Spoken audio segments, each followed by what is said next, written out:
Como todos sabemos, en el grupo de la iglesia, el hermano Charlie tenía una cita para que le dijeran el diagnóstico, ¿no?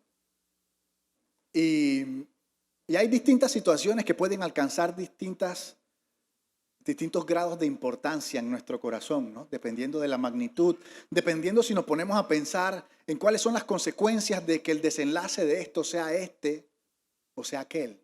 ¿Cuántas semanas? ¿Cuánto tiempo voy a estar? ¿Cierto?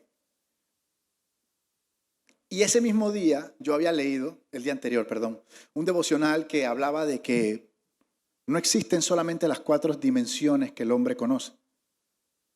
No existen solamente las 3 dimensiones físicas y la dimensión del tiempo. Existe la dimensión espiritual.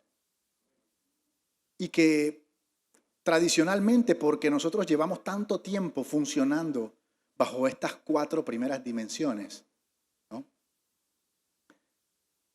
Nos olvidamos de que existe una dimensión espiritual, un reino, que a la hora de la hora es el más relevante porque fue desde lo espiritual, fue desde lo que no se ve que se creó lo que se ve. Y el Evangelio a lo que nos invita es a conectarnos con esa realidad. La gente piensa que el cielo es una realidad a la que tenemos acceso solamente cuando morimos. Y la realidad es que el cielo es un reino espiritual al que tenemos acceso en este momento gracias al camino, la verdad y la vida. Él es nuestra conexión con ese reino. Es solamente a través de Él que podemos experimentarlo, que podemos llevarlo a otros lugares, que podemos presentarlo, que podemos establecerlo. Entonces yo le decía, hermano, usted va para un doctor y yo estoy seguro que hay una serie de pruebas, pero yo le invito a que usted se conecte con esa 5ª dimensión. Yo le invito a que usted piense que estos doctores necesitan escuchar el Evangelio. Yo le invito, porque si tú te enfocas en el reino de Dios y su justicia, entonces tú puedes enfrentar este tipo de situaciones. Igual le pasó a mi mamá hace poquito, la operaron. Yo le decía eso, yo le decía, mamá, ¿vas para el laboratorio? Esas laboratoristas son de Cristo en el nombre de Jesús. Vas para el quirófano, esos doctores son de Cristo en el nombre de Jesús. Tú vas disfrazada de paciente. Ustedes no saben que Pablo libertaba a Timoteo estando preso. Lo que no se ve es más poderoso que lo que se ve. Lo que no se ve gobierna sobre lo que se ve. Y esta serie de estudios de las profecías de Jacob, que son una locura, uno de los 3 patriarcas. ¿Ah? ¿Saben quiénes son los patriarcas, no? Abraham, Isaac y Jacob. Escuchas mucha gente que ora por ahí en el nombre del Dios de Abraham, de Isaac y de Jacob. En nombre de mi Dios, en el nombre de mi papá. No sé, también, pero es mi papá. Entonces, es impresionante. Ahora le voy a decir cómo llegamos al punto de las profecías, pero lo que yo quiero que usted se enfoque a través de este recorrido es que la palabra de Dios se va a cumplir. En que Dios no miente, Dios no se arrepiente, más tarde que la palabra de Dios se va a cumplir. El hecho de que Dios haya declarado algo en el cielo y todavía no se haya manifestado en la tierra es un tema de la dimensión del tiempo, porque Dios no habita en el tiempo, eso ya en el cielo está hecho. Pero para la tierra existe un momento cuando dicen, Dios te concede los deseos de su corazón de acuerdo a su perfecta voluntad. Y cuando Él lo determina, cuando tú estás listo, cuando es el momento de acuerdo a tu propósito. Mire, yo quiero que usted, esto le va a evitar muchos dolores de cabeza. Lo más importante en nuestras vidas es el propósito de Dios. No es nuestra felicidad. Nuestra felicidad está construida por cualquier cantidad de barbaridades que no tienen que ver con el propósito de Dios. El propósito de Dios es más importante que nuestros sueños. Es más importante que nuestros anhelos. Es más importante que nuestros sentimientos, que nuestras pasiones. Por eso que Dios, Jesucristo, va directamente a cosas que son bien relevantes para nosotros. El que no esté dispuesto a negar a su padre, a su madre, a su esposo, a su esposa, a su hijo, tirando a lo más importante de nuestras vidas. Y no es una coincidencia. ¿No puedes servir a dos señores? ¿Usted cree que eso es eso? Porque el dinero tiene desde el día uno un nivel de atadura en nuestros corazones impresionante. Entonces Dios desde la época en que se escribió su palabra, te está dejando claro, si tú no eres capaz de dejar eso que yo sé que es importante para ti, no eres digno de seguirme. No eres digno de seguirme. Eso es lo único que hace que no seamos dignos de seguirle. ¿Usted se imagina eso? Porque lo demás lo decide Él. Y yo quiero que usted, como le acabo de mencionar, se enfoque en esas palabras, en lo complejo de esas profecías y cómo se cumplen. ¿Cuándo? Cuando Dios determina que se deben cumplir. Las promesas que Dios ha establecido sobre la vida de cada uno de nosotros se van a cumplir. Que usted no la haya visto todavía no significa que no se va a cumplir. Así que confíe, confíe. La promesa que vamos a ver hoy, la profecía. Antes de eso, quiero hablarles un poco acerca de el que da las profecías. ¿Usted qué sabe acerca de Jacob? Rapidito, porque no, de Jacob se pueden hacer como 15 estudios, pero yo quiero que me vaya a Génesis 25, verso 19, rápidamente. Dice, estos son los descendientes de Isaac, hijo de Abraham. Ahí van dos patriarcas. Abraham engendró a Isaac y era Isaac de 40 años cuando tomó por mujer Rebeca, hija de Betuel arameo de Padat Aram, hermana de Labán arameo. Conocemos a Labán, ¿no? Hay un par de Labán por ahí. Y oró Isaac a Jehová por su mujer, que era estéril, y lo aceptó Jehová, y concibió Rebeca su mujer. Esta es la parte que yo quiero que usted reciba aquí. Dice, y los hijos luchaban dentro de ella. Y dijo ella, o sea, primero no podía tener hijos, porque así somos. Tenemos escala de problemas, pero después que nos van solucionando uno, nos enfocamos en el siguiente porque somos insaciables. ¿Ah? Señor, dame un trabajo. No tengo trabajo, estudié, no sé qué hacer, me estoy deprimiendo. Ahí está tu trabajo. Señor, yo no aguanto a mi jefe. Mi jefe, tú tienes que, sácame de aquí. Entonces pensamos, mira, nosotros pensamos que Dios trabaja como nosotros queremos, a pesar de que la palabra dice que sus planes no son los nuestros. ¿Cierto? Y le decimos, Señor, quítame esta carga. Te botan. Y entramos de nuevo. Somos Israel. ¿Usted piensa que en ese sentido hablamos de Israel que da vueltas? Nosotros damos unas vueltas que la cosa es que no están escritas y nadie las está leyendo, pero nosotros nos metemos unos bailes impresionantes. Entonces esta mujer no podía parir y su esposo ora y después que tiene 2 chiquillos en la barriga, mira lo que dice. Si esto es así, si ellos van a seguir peleando, ¿para qué voy a vivir yo? El síndrome de Jonás. Mátame. Y fue a consultar a Jehová y Jehová le dijo, tienes razón, voy a hacer que se calmen y que tú tengas... No, Jehová le dijo, mira, tú tienes que entender lo que está pasando dentro de ti. Tú eres la esposa de Jacob. 2 naciones hay en tu seno y 2 pueblos serán divididos desde tus entrañas. En un pueblo será más fuerte que el otro y el mayor le servirá al menor. Y el estudio de hoy se llama el menor sobre el mayor. Mire, esa palabra ella la escuchó, ¿sí o no? Esa palabra los niños en la barriga la escucharon.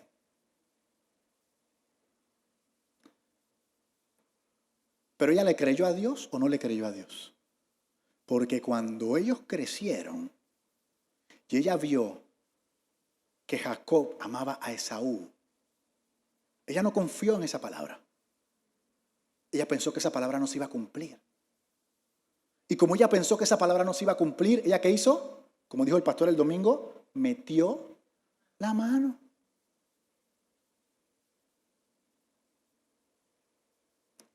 Y no la metió para hacer el bien, la metió para engañar. Yo quiero que usted sepa que la mentira es un fruto del reino de las tinieblas. Es tan importante el tema de la mentira que Dios dice que el enemigo es el padre.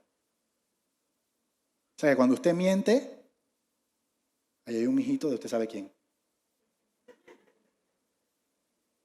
¿Sí o no? ¿Concibió? Entonces, Rebeca, usted pensará, es la esposa de Jacob. Algo de unción se le debe haber pegado. De Isaac, perdón. Algo de unción se le debe haber pegado. Rebeca, la que mandaron al criado y la fue a buscar y que le dio agua a los camellos y que cuando Isaac la vio de lejos esa escena de amor, esa es Rebeca que agarró al hijo y lo disfrazó con un disfraz sangriento. Porque usted se imagina lo que es que ponerle la piel de un animal muerto a tu hijo. ¿Quién haría eso aquí? Hablemos claro. La del plan fue ella. La de la duda fue ella. La que recibió la promesa. Yo lo dije el otro día, mire. El enemigo no puede meterse con el que da la promesa, porque es Dios. El enemigo ni siquiera puede meterse con la promesa, con la palabra. El enemigo no puede meterse con la palabra. Cuando Jesucristo le declaró la palabra, el enemigo dijo, voy para adelante. Esto aquí no va para ningún lado. Pero el enemigo siempre se mete con el que recibe la promesa. Al final, todo nuestro caminar en esta tierra es ¿le creo o no a Dios? ¿Le creo o no a Dios? Esa es nuestra realidad. ¿Cuántos de nosotros hemos recibido tantas palabras? ¿Cuántos de nosotros hemos recibido promesas, palabras proféticas? O hemos leído la Biblia donde dicen cosas.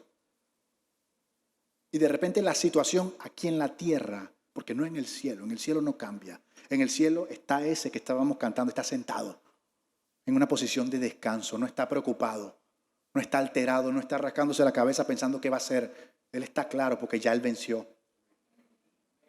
Pero en la tierra de repente se nos complica un poquito la cosa y nosotros en vez de dudar de lo que estamos viendo, en vez de declarar una verdad del cielo sobre lo que estamos viendo, dudamos de la promesa. ¿Y sabe lo que decimos? Pero es que Dios ya me lo dijo. Yo no estoy haciendo nada malo, estoy acelerando un poquito lo que ya es mío. ¿Ah? Igual ya es mío. ¿Lo puedo coger ya? En ese contexto nace Jacob. Esa es la herencia de Jacob. Jacob era ese menor de quien Dios ya había declarado que iba a ser sobre su hermano. ¿Sabe el nivel de responsabilidad que tiene un padre con un hijo? Usted sabe que usted, como padre, como madre, puede llevar a sus hijos por el camino correcto o por la perdición. Porque Jacob aceptó el plan de su madre. Influenciado. Y esa era toda esa familia, eso era un baile ahí. Con la familia de Rebeca, Labán y todo ese combo. Entonces Jacob ya nace con ese gen. Aunque yo quiero que usted sepa que ese gen viene desde Abraham, viene del mismo Isaac. El pecado que recorre esa familia es la mentira, si usted lo busca bien. Y Abraham, sí señor. Isaac, también. Jacob perfeccionó ya el don. Ya viene con disfraces. Los otros eran de boca, este ya viene con disfraces, tú sabes. Puf. Entonces nace Jacob y efectivamente a las malas queda gobernando sobre su hermano. Efectivamente a las malas recibe la provisión. Efectivamente a las malas recibe la bendición y se cumple. Porque a pesar de nuestras tonterías, Dios no va a violar su palabra por nuestras tonterías. La palabra se va a cumplir. Te perderás otras cosas, pero su palabra se va a cumplir. Este Jacob tiene, en vez de su papá, que nada más tuvo este poco de hijos, ahora él tiene como 12 inicialmente, ¿no? Las 12 tribus de Israel. Y los hermanos venden a José. Usted conoce la historia de José, ¿no? No vamos a recorrerla. José, Potifar, la cárcel, segundo de autoridad en Egipto, todo estaba preparado para que José pasara por ese proceso, para que cuando hubiera hambre, la nación no se extinguiera como muchas de las naciones de la tierra en ese momento, sino que él estaba en una posición de influencia. Por eso que yo decía en estos días, hoy mejor dicho, Dios te va a pedir cuentas por las posiciones que te ha dado. Ese trabajo, esa familia, esa barriada, todos los lugares donde Dios te posiciona es para establecer su reino. Y te va a decir, mira, yo te puse alrededor de 45 personas y tú ni siquiera cuando el elevador se paró pudiste. Eso viene. Te puede meterse el jarabe que quiera, pero eso viene. Ese día va a llegar. Y es nuestra responsabilidad que usted llegue en la mejor forma posible. Pero es su decisión. Es su decisión. Así que este José, ya cuando los hermanos se descubren y todo el mundo llora, y invitan al viejo, que pensó que ya nunca iba a ver a su hijo, porque pensó que había muerto. ¿Sabes lo que es que te digan que tu hijo ha muerto? Porque la secuencia está diseñada para que los hijos entierren a los padres. Porque cuando un padre tiene que enterrar a un hijo, es un dolor muy fuerte. Es más, a un niño, ya se muere la abuela, te van preparando un poquito ahí. Se muere tu papá, te van preparando un poquito ahí para cuando se muere tu esposa o tu esposo. Pero tú no estás diseñado para vivir la muerte de un hijo. El Espíritu Santo puede hacer lo que sea con nuestros corazones, pero eso es complicado. Entonces ahora le dicen a este hombre que tu hijo está vivo. ¿Se imagina ese viejo, no? Volando bastón por esa carretera. Ey, ese es mi hijo. Llevo más de quién sabe cuántos años y voy para Egipto. Eso es como que te digan que voy para Beverly Hills ahorita mismo. Donde está toda la comida, donde va la gente a buscar comida, mi hijo está. No puede ser. O sea, había un combo ahí, voy a ver a mi hijo, voy a comer. Y dice que él llega y lo ponen delante de la presencia del faraón. Y esa es una escena bien interesante porque yo quiero que usted escuche lo que pasa en ese momento. Dice que vino José y lo hizo saber a Faraón y dijo, mi padre y mis hermanos y sus ovejas y sus vacas, con todo lo que tienen, han venido de la tierra de Canaán y están aquí en Gosén. Entonces Faraón habló a José, verso 5 del capítulo 47 de Génesis. Tu padre y tus hermanos han venido a ti.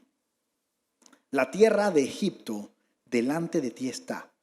En lo mejor de la tierra haz habitar a tu padre y a tus hermanos. Habiten en la tierra de Gosén y si entiendes que hay entre ellos hombres capaces, ponlos por mayorales del ganado mío. Wow, influencia. Vienen de pasar hambre, porque acuérdense que ellos venían a buscar comida cuando se encontraron con José. Venían a comprar. Mira lo que el Señor tenía preparado, a pesar de todo. Porque si hay alguien, yo no soy quien para decirlo, pero usted podría pensar que esos hermanos no se merecían eso.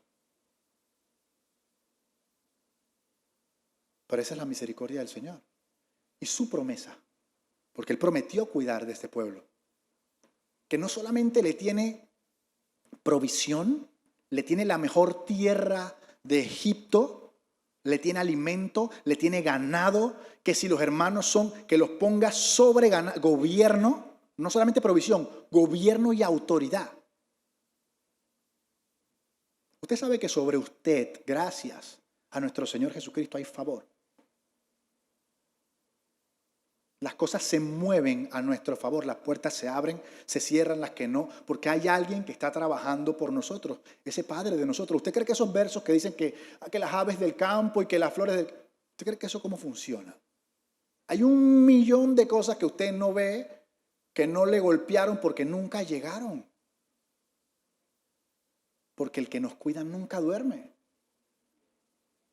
Y hay 1.000.000 de cosas que llegan y tú dices que, ¿esto qué fue? Porque Dios sabe lo que tú necesitas antes de que se lo pidas. Esto tenía preparado. ¿Usted cree que esos hermanos, usted cree que ese papá se imaginaban esas cosas? ¿Usted cree que esos hermanos, acuérdense que cuando se encontraron con José dijeron, este nos va a matar? Y mira todo lo que el Señor tenía preparado para ellos. Pero usted piense cómo fue ese encuentro. El hombre más poderoso de la tierra contra el hombre más poderoso del reino en ese momento.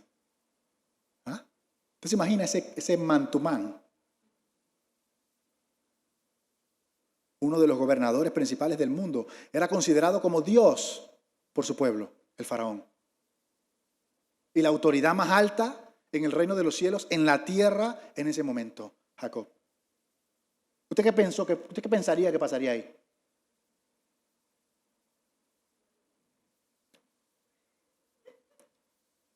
Así José hizo habitar a su padre y a sus hermanos y les dio posesión de la tierra de Egipto.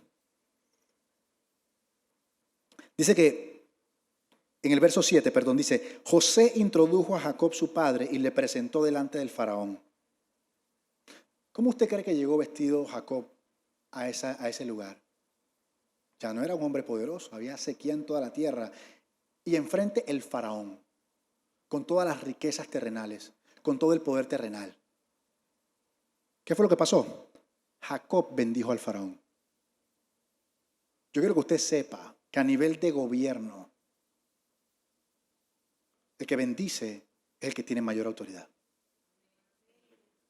Y en ese verso 7 dice que Jacob, viniendo con hambre, viniendo sin posesiones, puso la mano en la cabeza del faraón y le dijo: Dios te bendiga. ¿Y sabe qué es lo más violento? Que el faraón lo recibió. Porque ya para esa hora el faraón estaba requete ministrado por José, me imagino, ¿no? O sea, la cantidad de, interpretaciones de sueños. Ya el faraón creía en nuestro Dios. Quiero que usted lo sepa. Ahora, ¿acaso usted sabe que ese Dios que se manifestaba en esa época es nuestro Dios? O el Dios de José. Ese es nuestro Dios. El mismo favor, la misma autoridad, el mismo gobierno está sobre nosotros. Y mientras nosotros no lo entendamos de esa manera, vamos a estar caminando por debajo. Vamos a estar caminando desde una posición de necesidad, desde una posición de víctima, en vez de una posición de autoridad, porque nosotros estamos sentados juntamente con Cristo en lugares celestiales. No hay ni un presidente, bueno, a menos que esté convertido, que pueda decir lo mismo. No hay ningún título en esta tierra más alto que hijo de Dios. Y nosotros tenemos que tener eso claro cuando enfrentamos las distintas situaciones.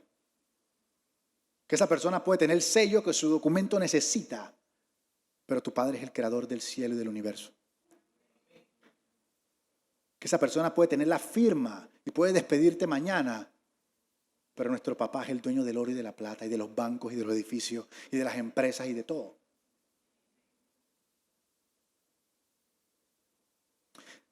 Este es el encuentro de Jacob con el faraón. Autoridad contra autoridad. Importante.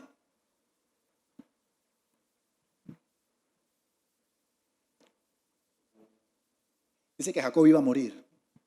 Ya él lo sabía. Y mandó a llamar a José. Primero mandó a llamar a José.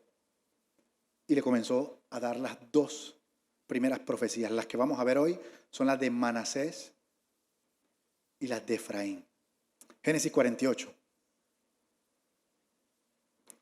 Verso 1 dice: sucedió después de estas cosas, que yo la verdad pareciera como si fuera una tontería, pero yo me siento en esa corte del faraón y yo me imagino ese encuentro. Yo dije, es una locura. Faraón.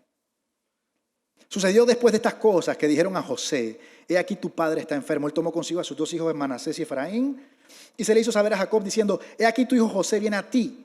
Entonces se esforzó Israel, se sentó sobre la cama y dijo a José, y esta demencia, estos son cuentos que el Dios omnipotente me apareció en luz en la tierra de Canaán. Y me bendijo y me dijo: he aquí yo te haré crecer y te multiplicaré y te pondré por estirpe de naciones y daré esta tierra a tu descendencia después de ti por heredad perpetua. Y ahora tus dos hijos Efraín y Manasés, que te nacieron en la tierra de Egipto antes de que yo viniese a ti, son míos, como Rubén y Simeón serán míos. Y ese datito ahí pareciera que estuviera filtrado, como que escogieron cualquiera dos nombres para decir como estos dos, y no es así, lo vamos a ver después, pero Simeón y Rubén son dos hijos que son, ya usted sabe, borrados. ¿Qué le está diciendo Jacob ahí? Estos hijos que tú tuviste cuando estabas aquí, yo los voy a tomar como si fueran míos. ¿Y qué significa eso? Yo los voy a bendecir. Van a recibir heredad de mí como si fueran míos. Como Rubén y como Simeón, el primero. Y los que después de ellos tengas son tuyos. ¿Bien?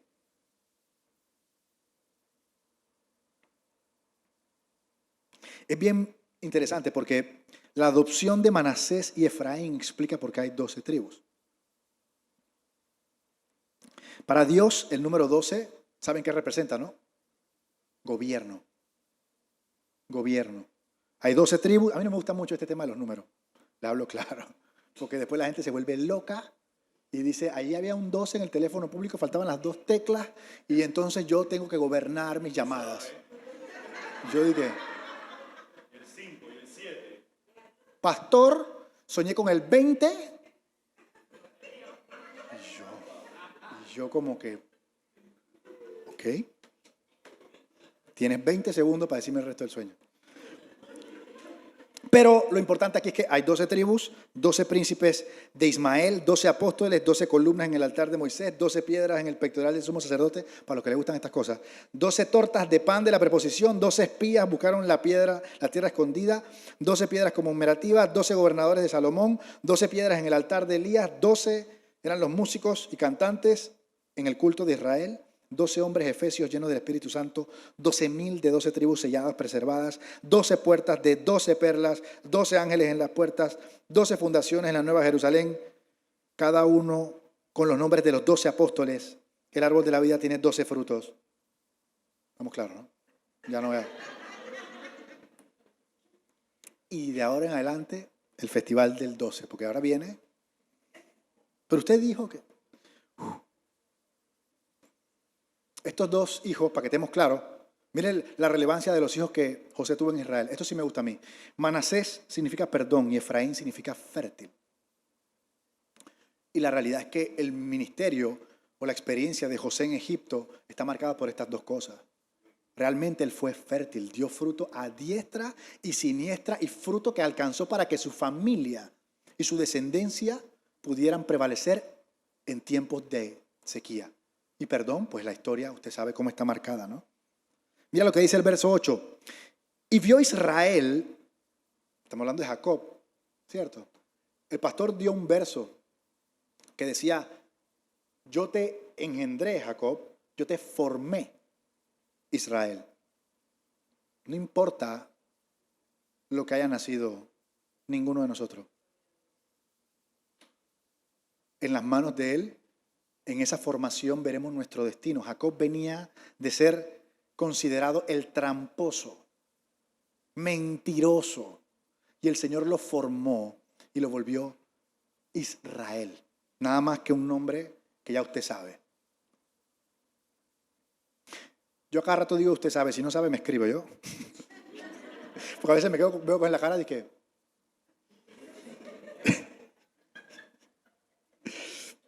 ¿Quiénes son estos?, dijo Israel. José respondió, son mis hijos que Dios me ha dado aquí. Y él dijo, acércalos, que los voy a bendecir.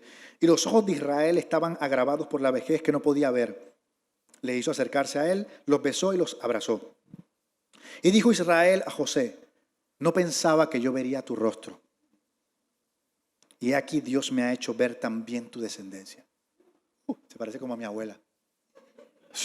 Mi abuela tiene como 20 años diciendo que se va a morir. Y ya vamos por los bisnietos y ya estamos, usted sabe. Entonces, José los sacó de sus rodillas. O sea, acuérdense que José había estado en Egipto todo este tiempo. José no había estado bajo su papá, bajo la autoridad de su papá. Sin embargo, él reconocía la autoridad espiritual de su papá y sacó a sus hijos de las rodillas de su papá, que estaban sentados, y los puso de rodillas delante de él, en señal de honra, ¿no? Entonces Israel extendió su mano derecha y la puso sobre Efraín, que era el menor, y la mano izquierda sobre Manasés, colocando así sus manos de maldad. O sea, aunque Manasés era el primogénito, y bendijo a José diciendo, el Dios en cuya presencia anduvieron mis padres, el Dios que me mantiene desde que yo soy hasta este día, el ángel que me liberta de todo mal, bendiga a estos jóvenes. Y será perpetuado en ellos mi nombre y el nombre de mis padres. Sí, porque a veces usted escucha de que yo te bendigo. Este Dios.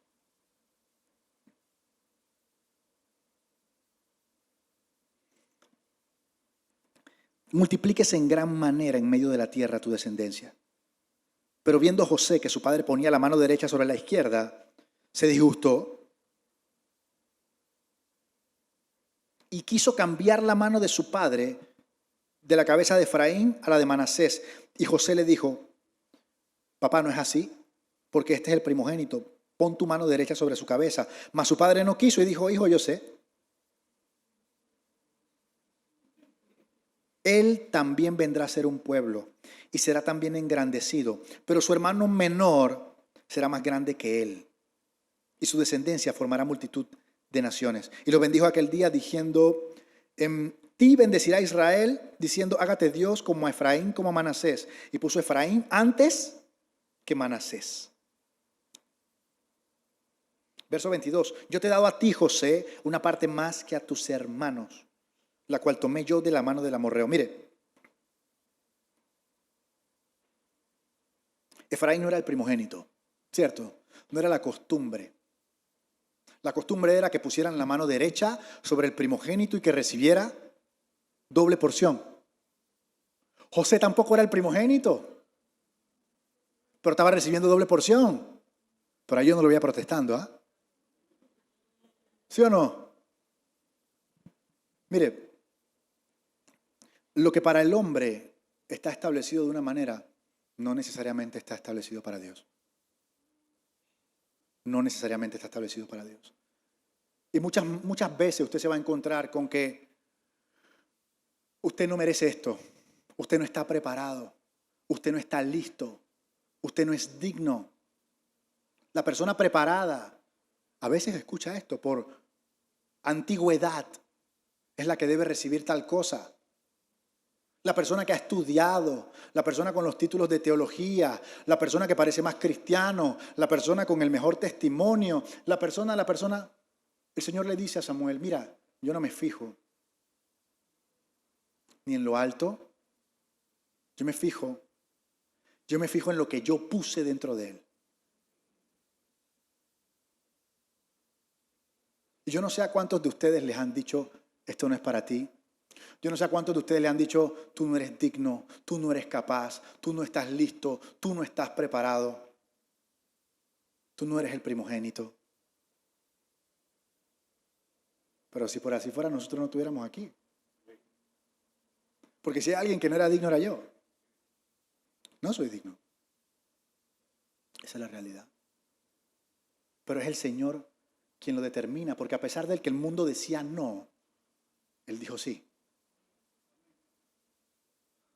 A pesar de que las probabilidades y lo que uno veía en ese momento podía decir un contundente no, Dios dijo que sí.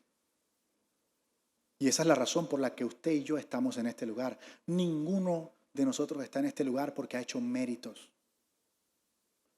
Ninguno de nosotros está en este lugar porque se lo ganó. Nosotros estamos en este lugar porque el Señor dijo que sí.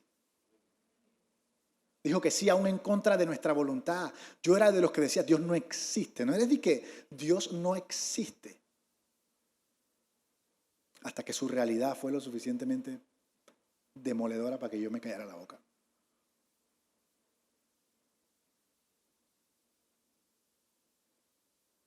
Tú no necesitas que ningún ser humano te ponga la mano derecha encima. Tú necesitas que sea la mano de Dios. Tú necesitas que sea la mano de Dios. Porque la historia está plagada de no primogénitos que fueron escogidos por Dios. ¿Cierto? Mira lo que dice Jeremías 31:9. Irán con lloro, mas con misericordia los haré volver y los haré andar junto a arroyos de agua, por camino derecho en el cual no tropezarán, porque yo soy Israel por padre y Efraín es mi primogénito.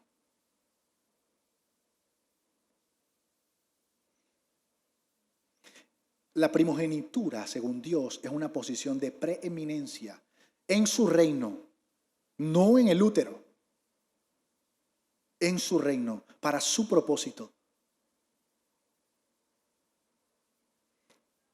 ¿Qué número de hijo era David? Era el último. Era el último. Primera Samuel 16:11. Entonces dijo Samuel a Isaí, ¿son todos estos tus hijos? Y él respondió, aún queda el menor, que tiene el peor trabajo, según el hombre. Pero fue el único trabajo que han tenido todos los hombres de Dios. Pastor de ovejas.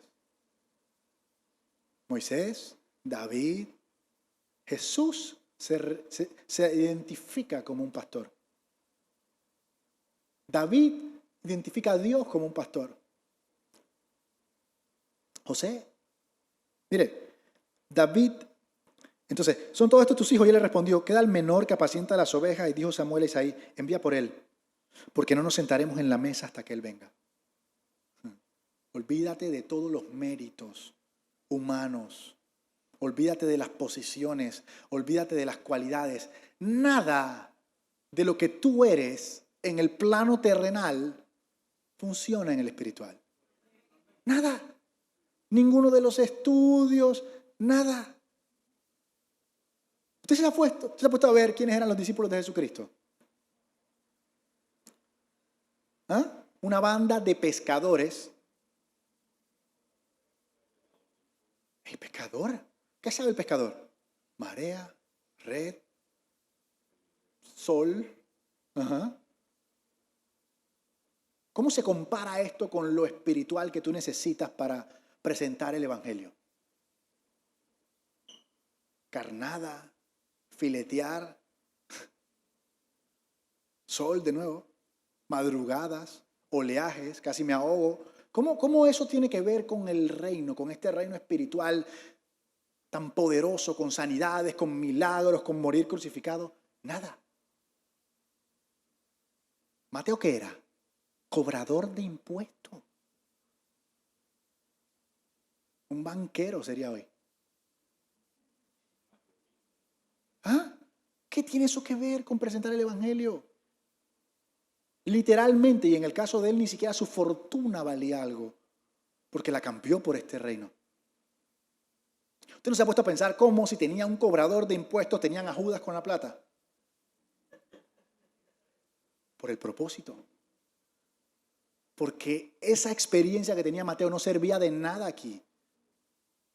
Y muchas veces nuestra sabiduría terrenal es el obstáculo principal para recibir las cosas del reino. Todo lo que nosotros sabemos, todo lo que nos llena de confianza, yo sé de esto, yo sé de aquello, acá no sirve.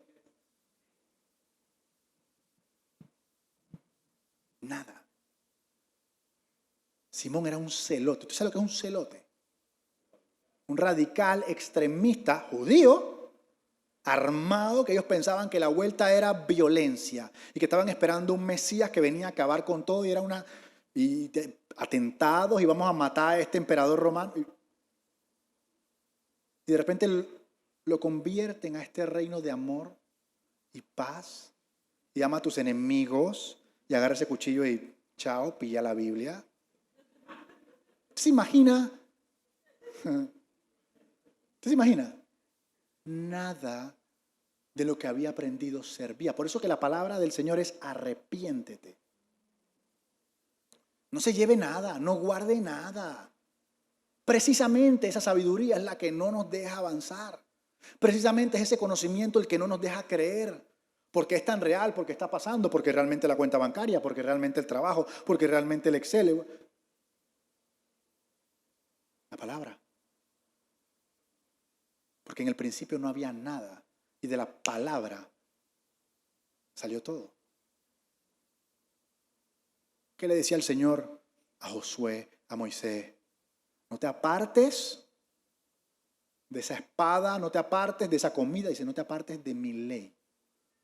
Tú lo único que necesitas es mi palabra. Yo hago las cosas. Yo te digo, ve, ¿qué le dio? Imagínense la misión que tenía. Imagínense que nosotros hoy tuviéramos la misión de ir a libertar a un pueblo. ¿Cuántos tanques son? ¿Cuántas metralletas? Le dio un palo. Que llévate este palo y van del faraón, que tiene carros y soldados y el ejército más grande de esta hora. Moisés mirando el palo dije, bueno, está listo. ¿Tú me entiendes? No necesitas nada. Cuando Jesucristo envía a los discípulos, les dice, no se lleven nada. ¿A qué te estás aferrando tú? ¿Cuál es tu tesoro terrenal que te impide recibir los tesoros eternos? ¿En qué se apoya tu confianza? ¿Qué es lo que llevas toda tu vida mostrándole a la gente? Esto es lo que yo soy. Yo soy tremendo guitarrista, brother. Eso es algo terrenal, que sube como algo espiritual para que la gloria de Dios baje. Pero el Señor se conecta con tu corazón, no con tu guitarra.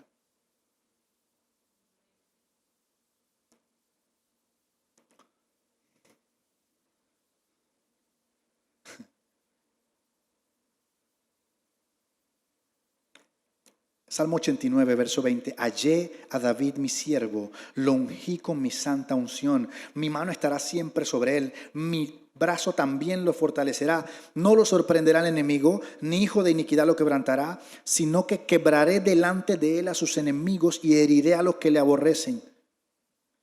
El Señor está diciendo todo eso, y el guerrero de guerreros, ¿quién era? Era David.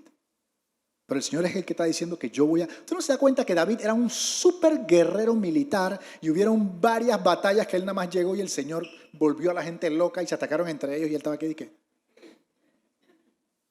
¿Ah? Pero llegó un punto donde él lo comenzó a comprender. Porque de una vez se levantaron un poco de reyes y venían contra él y estaba toda su gente y dije, Señor, ¿qué vamos a hacer? Y que voy a la tienda a orar. ¿Qué vas para dónde? Si ahí viene la gente que nos van a matar, voy a orar. Él se fue a orar. El Señor le dijo, esta pelea es mía. Otra ocasión él salió y dice que se escuchaban pasos por encima de los árboles. Y se moría todo el mundo. Y ellos no se movían. Y David era el guerrero. Uno pensaría, bueno, el Señor levantó a este guerrero. Y lo mismo con Josué. Cualquier cantidad de batallas las ganaba el Señor.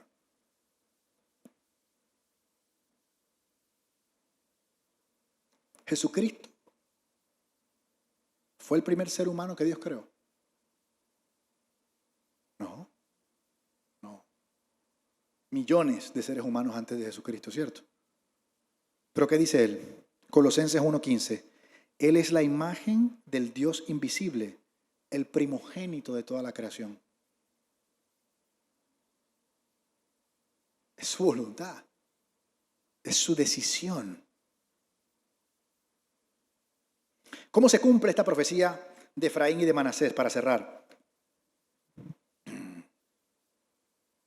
Isaías 7, verso 8 dice, por tanto, Jehová el Señor dice así, no subsistirá ni será, porque la cabeza de Siria es Damasco, y la cabeza de Damasco, Resín, y dentro de 75 años, Efraín será quebrantado hasta dejar de ser pueblo, y la cabeza de Efraín es Samaria, y la cabeza de Samaria el hijo de Remalías.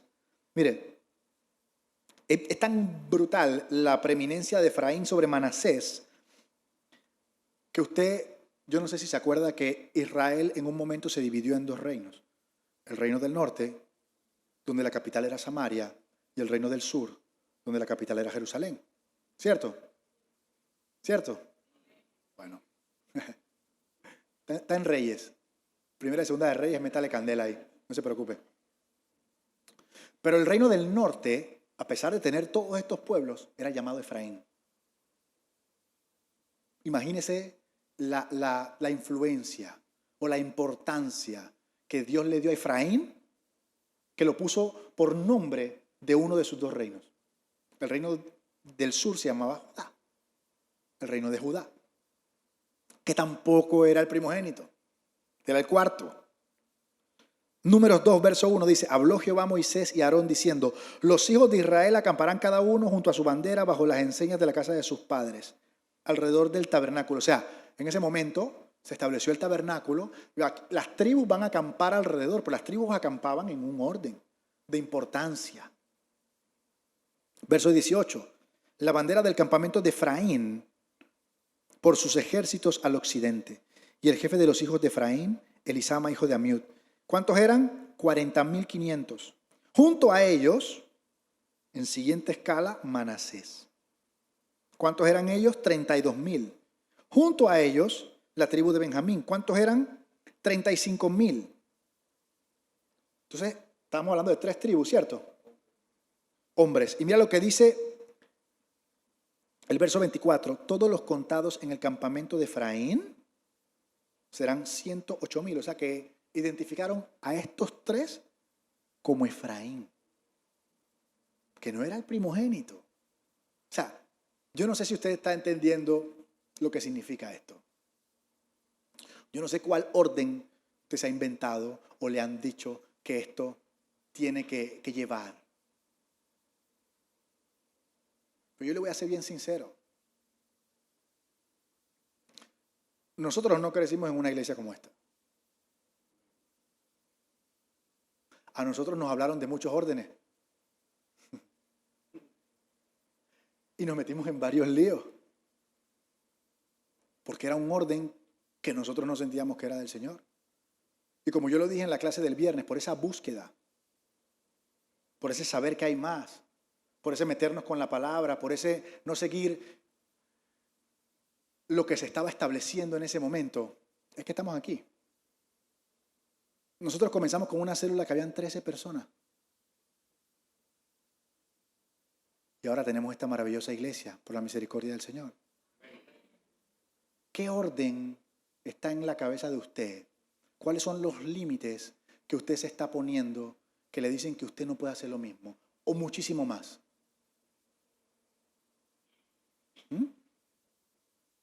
Porque yo le voy a ser bien sincero, dependiendo de dónde el Señor lo ha sacado, a veces uno se conforma. Yo me conformo con que mi marido deje el alcohol. Y ya. Yo me conformo con que venga a la iglesia y ya. ¿Y todas las demás promesas qué? ¿Y el plan que el Señor tiene para nosotros qué? ¿Por qué nosotros vamos a limitar al Señor con nuestros miedos, con nuestras inseguridades? Mire, yo sé que a veces cuando uno experimenta un dolor bien profundo y uno conoce al Señor en medio de ese dolor y el Señor lo saca de ese dolor, usted dice, ya yo no quiero más nada. ¿Cierto? Y uno la deja hasta ahí. Ya, yo con tal de no volver a ese lugar, yo estoy bien. Pero yo quiero que usted sepa que hay mucho más. Yo quiero que usted sepa que no solo Él te puede sacar del dolor, Él te puede sacar de cualquier cosa. Él te puede ungir, te puede empoderar y tú puedes ser lo que Él quiere que tú seas.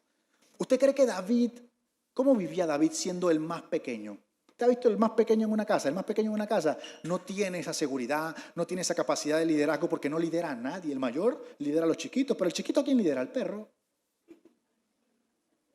Entonces, cuando usted lleva a un niño a kinder, es muy distinto si es el hermano mayor, si es el hermano menor. El hermano mayor está como más. El menor va como que está acostumbrado a que lo manden, a que le digan, a que... ¿Cierto? David era el menor. Y mira el destino que el Señor tenía para David. ¿Usted no quisiera descubrir lo que el Señor tenía en su mente, en su corazón, cuando le dio la vida?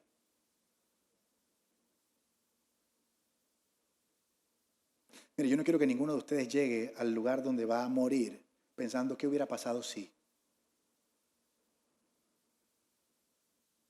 Yo quiero que a partir de hoy usted piense en esas cosas que están evitando que usted diga que sí.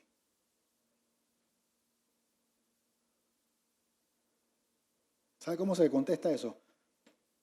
¿Qué es algo que tú jamás serías capaz de dejar por seguir la voluntad de Dios? Y no me diga que nada. Piénselo bien. Reciba esa libertad.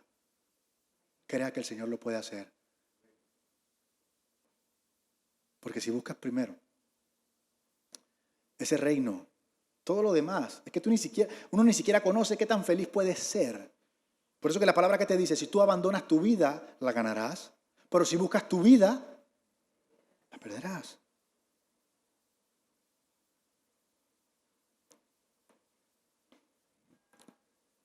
Yo quiero que usted sepa que el Señor tiene todo el plan hecho ya. Cuando se murió Abraham tenía Isaac. Cuando se murió Isaac tenía Jacob. Cuando se murió Jacob tenía José. Cuando se murió José tenía Efraín y a Manasés. Y la continuidad es algo bien importante. Yo quiero que usted piense si usted es una persona que está lista para esa continuidad. Siempre lo decimos. Ahora viene, usted cree que, mire, bendecidos para bendecir, nosotros vamos ahí a territorios. ¿Qué pasa si el Señor en uno de esos viajes le dice, quédate aquí y abre una iglesia? ¿Ah? ¿Qué pasaría? Piénselo bien. Entre usted y Dios hoy. ¿Ah? Yo voy a donde tú me mandes, Señor, yo te entregaría hasta mí. Porque ahora vamos para allá. No, Señor, yo estudié tantos años para esta carrera, y mi familia, y mi carro, y mi... Sin valor. Piénselo bien. Piénselo bien. Yo imagino que cada vez que usted viene aquí es retado, confrontado, pero esa es la vuelta. La vuelta es que usted se entere que esto es real y que alguien pagó la vida para que usted pudiera vivir lo que Él quiere que usted viva. Y que ese que se va a quedar en ese lugar es quien realmente usted es. Pero usted no lo conoce todavía. Vamos a ponernos de pie. La palabra de Dios dice que donde está tu tesoro, está tu corazón. El Señor no te quiere quitar cosas, te quiere hacer libre de las cosas. Reciba esa libertad. Padre, te damos gracias. Te damos gracias por cada una de las profecías, de las palabras que tú has declarado sobre cada uno de nosotros. Te damos gracias porque sabemos, Señor, que se van a cumplir, que aunque la visión tarde, Señor, se cumplirá. Que aunque no lo veamos todavía, se cumplirá. Que aunque los diagnósticos, las probabilidades, la ciencia, la economía, los trabajos, los jefes digan lo contrario, se va a cumplir. Porque tú eres fiel, Señor, sobre todas las cosas, sobre todos los tiempos, sobre todos los siglos. Tú siempre has sido fiel, Señor. Ayúdanos a creer en ti, a confiar en tu palabra, a confiar en ti, a ponernos en tus manos, Señor, y a caminar este camino que tú preparaste para cada uno de nosotros, Señor. Te damos gracias, Señor. En el nombre de Jesús. Y todos decimos: Dios es bueno. Yo no sé ustedes, pero yo esta semana he estado viendo milagros, he estado viendo cosas maravillosas. De verdad que el Señor nunca deja de trabajar. Y una de las cosas que más me llama la atención es verdad. Nosotros empezamos 13 personas en una célula en la casa de mi mamá. Este año, en septiembre, cumplimos 5 años Roca de Vida Panamá. Y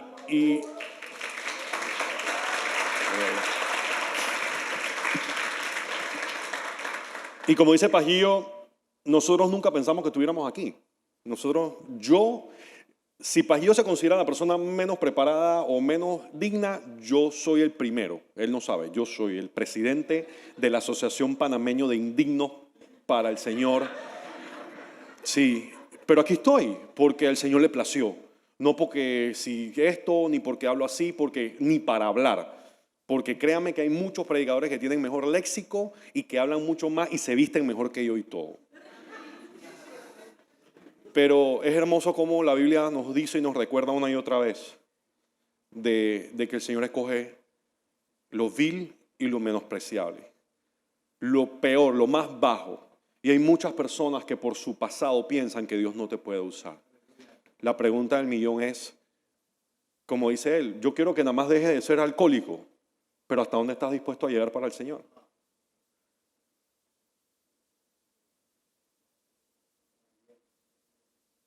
Tres veces preso, pandillero, todo tatuado. No está la música, pero imagina que está sonando escrito por la mano de Dios en el fondo. Sí, que la música del video encima en portugués, tremenda canción. ¿Y por qué estoy enseñando este video? Bueno, porque este tipo fue preso 3 veces. Eso era su vida: armas, droga, delincuencia, asesinato, violaciones, etcétera, etcétera, etcétera. Con mucho orgullo él mostraba cómo el demonio regía su vida y qué era lo que él hacía y cómo él pensaba que eso era lo que le daba valor como ser humano para hacer. Hasta que un día el Señor lo alcanzó. Y mucha gente diría, bueno, es que es suficiente con que él haya salido de ese estilo de vida, suficiente con que Dios lo rescató. No, porque Dios no te creó ni te sacó de donde te sacó para dejarte igual, ni para simplemente rescatarte de ese lugar, sino para que tú entiendas que de donde Él te sacó es para que tú vayas a sacar gente de ese mismo lugar. De que no importa de qué tan profundo haya sido el agujero donde Dios te sacó, hay personas que también están ahí y necesitan ser rescatados. Y que tu pasado, aunque Satanás te lo trate de recordar, Dios siempre te va a hablar de tu futuro y del propósito por el cual Él te creó. Nada, tu vida, tu pasado, tu nombre, lo que la gente haya pensado de ti. Y ahí está él ahora compartiendo, llegando a Vitória, dice, a otro estado de Brasil. Ahora viaja por todo Brasil predicando el evangelio. Alguien que era pandillero, que era un montón de cosas, criminal que el mundo dijo, porque la realidad es que muchos de nosotros nos encontramos a esa persona cuando estaba en el mundo y diríamos, esa persona nunca va a servir para nada y nunca va a hacer nada por su vida, y el único final que esa persona va a ver va a ser o en una cuneta muerto o preso. Pero Dios nos demuestra de que Él toma las vidas de las personas y le da la vuelta. Así que yo te quiero decir a ti, si estás aquí, si tú crees que tu pasado, si tú crees que tu vida, si tú crees que tu nombre, si tú crees que lo que hiciste, los errores que cometiste en el pasado, lo que el diablo hizo con tu vida, te descalifica de servirle a Dios, quiero que sepas que estás muy equivocado. Nosotros todos estamos aquí porque Dios nos sacó de un lugar para venir a ayudar a otros. Y el Señor seguirá levantando gente y seguirá transformando gente. Y créame, no hay satisfacción mayor que ver lo que Dios está haciendo en la vida de la gente a través de Roca de Vida Panamá y a través de lo que hacemos aquí. Eso no tiene precio, eso no tiene recompensa. Yo ayer compartí un estado de eso de los míos, de que aquí estoy esperando que llegue el avión para salir, que no sé qué, ya estoy terminando el curso. Y alguien me escribió, de esas personas que te escriben, pero que te escriben con doble sentido. Y me dice, wow, qué tremendo, me imagino siervo que ahora pronto usted viene para un cambio de trabajo. Yo digo, tú estás bien loco, hermano, porque no hay nada en este mundo que me pueda pagar lo que a mí me paga el Señor sirviéndole. Y no es en dinero, es en satisfacción, es en ver lo que Dios ha puesto en nosotros, cómo se está multiplicando y cómo la gente está siendo cambiada. Esto es para el ministerio, yo le dije. Y dice, sí, yo he escuchado mucho de eso, que los pastores dicen, muchos pastores dicen que qué buen negocio, que es el mejor trabajo del mundo, y me ponen signo de dólares. Yo le digo, si yo quisiera tener plata, yo hubiera puesto un restaurante, hubiera hecho cualquier otra cosa. Yo no estoy, la gente que le sirve a Dios, cuando realmente le sirven, no le sirven por dinero, porque nosotros entendemos que la plata no nos es nada, y hemos estado en los lugares donde hemos tenido todo y donde no lo hemos tenido nada, y el dinero no nos mueve ni nos compra. ¿Tú crees que $1,000, $1,000,000 o 100 puede comprar la satisfacción de ver yo a una persona que llegó aquí destruida y que hoy en día su vida está restaurada, que está con su familia, que restauró su matrimonio, que se reconcilió con su papá o con su mamá? Eso no vale plata. Créame, las riquezas que nosotros tenemos aquí están en el cielo. Nosotros ahora mismo estamos haciendo una cuenta bancaria en el cielo con lo que nosotros estamos haciendo. Así que si nos queda algo el día de hoy de esta enseñanza que ha sido brutal, que nos quede de que Jacob, miren, Jacob era descalificado desde su nombre. El nombre de Jacob significa el suplantador, el farsante, el que toma la posición de otro. Y eso fue lo que hizo, tomó la posición de su hermano para llevarse la bendición, obviamente dirigido por su madre. El nombre de Jacob lo descalificaba, pero Dios tomó a Jacob. Y cuando dice, como dice el Pagío, porque tenemos amistades que oran así, cuando el Señor se le presentaba a la gente, le decía, yo soy el Dios de Abraham, de Isaac y de Jacob. Y quiero que le diga algo. Dios podría haber dicho, o yo si fuera Dios, perdóname Señor, jamás hubiera metido el nombre de un tramposo dentro del nombre de los 3 patriarcas. ¿Por qué Dios no dice yo soy el Dios de Abraham, de Isaac y de Israel? Porque Dios sigue siendo Dios aun cuando tú estás en el lugar más bajo, aun cuando estás en lo más profundo. Él es Dios y Él te creó con un propósito. Y tu nombre no es quien tú eres quien Dios dice que tú vas a ser.